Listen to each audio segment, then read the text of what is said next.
Selamat datang kembali di channel ini. Kali ini saya akan menjelaskan bagaimana air laut di Pulau Madura bisa menjadi dua warna, menurut pakar ahli. Fenomena air laut terbelah menjadi dua warna terjadi di Selat Madura atau lebih tepatnya di bawah Jembatan Nasional Surabaya Madura, Suramadu. Sontak fenomena alam ini membuat ramai warganet di jagat maya. Humas Badan Pengembangan Wilayah Suramadu, BPWS, Faisal Yasir Arifin kepada Liputan6.com menuturkan, fenomena alam yang dikenal dengan nama halolin itu merupakan peristiwa biasa yang umum terjadi.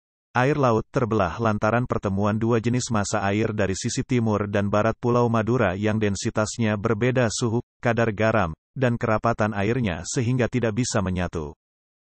Itu fenomena biasa, terjadi sejak hari Selasa kemarin. Seperti di Selat Gibraltar terjadi pertemuan air dari Laut Atlantik dan air dari Mediterania. Lama terjadinya bisa berhari-hari, bisa semalam saja. Tidak pasti, tergantung arus lautnya, tutur Faisal, Rabu, tanggal 20 Maret tahun 2019.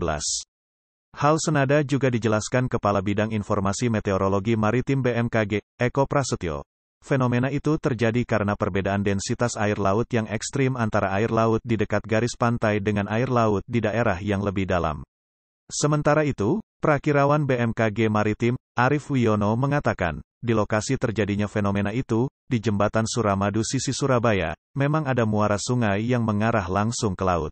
Saat air laut surut, air dari muara sungai dipompa menuju ke laut.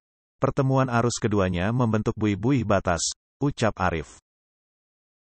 Sedangkan pengajar teknik lingkungan Institut Teknologi 10 November, ITS Surabaya, Edi Setiadi Sujono berpendapat bahwa fenomena air laut terbelah menjadi dua warna terjadi karena ada air tawar dan air asin, laut, yang tidak bisa tercampur. Jadi, karena saat ini curah hujan di Jawa Timur sedang tinggi, maka air tawar yang berasal dari curah hujan maupun dari air sungai ikut jadi tinggi. Air tawar ini lalu mengalir ke laut, tutur Edi. Namun, saat air tawar mengalir ke laut ini, dua jenis air ini tak bisa tercampur. Padahal berat jenis kedua jenis air ini sebenarnya bedanya hanya tipis-tipis saja. Berat jenis air hanya 1 sedangkan air laut hanya 1, sekian, berbeda dengan besi yang berat jenisnya sekitar 7, atau air raksa sekitar 13. Saya tak tahu, rahasia Tuhan itu apa? Kok beda tipis saja susah tercampur, kata Edi. Edi juga menjelaskan, fenomena semacam ini biasanya terjadi di pagi hari, saat temperatur air paling dingin. Sedangkan kalau sore hari, temperaturnya panas perbedaan warnanya tak terlalu tegas.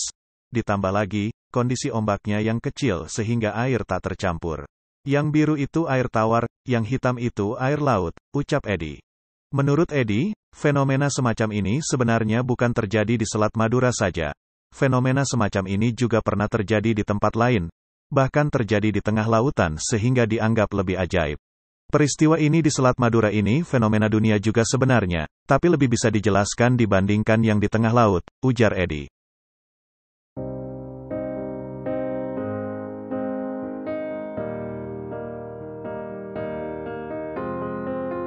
I will run, I will climb, I will soar.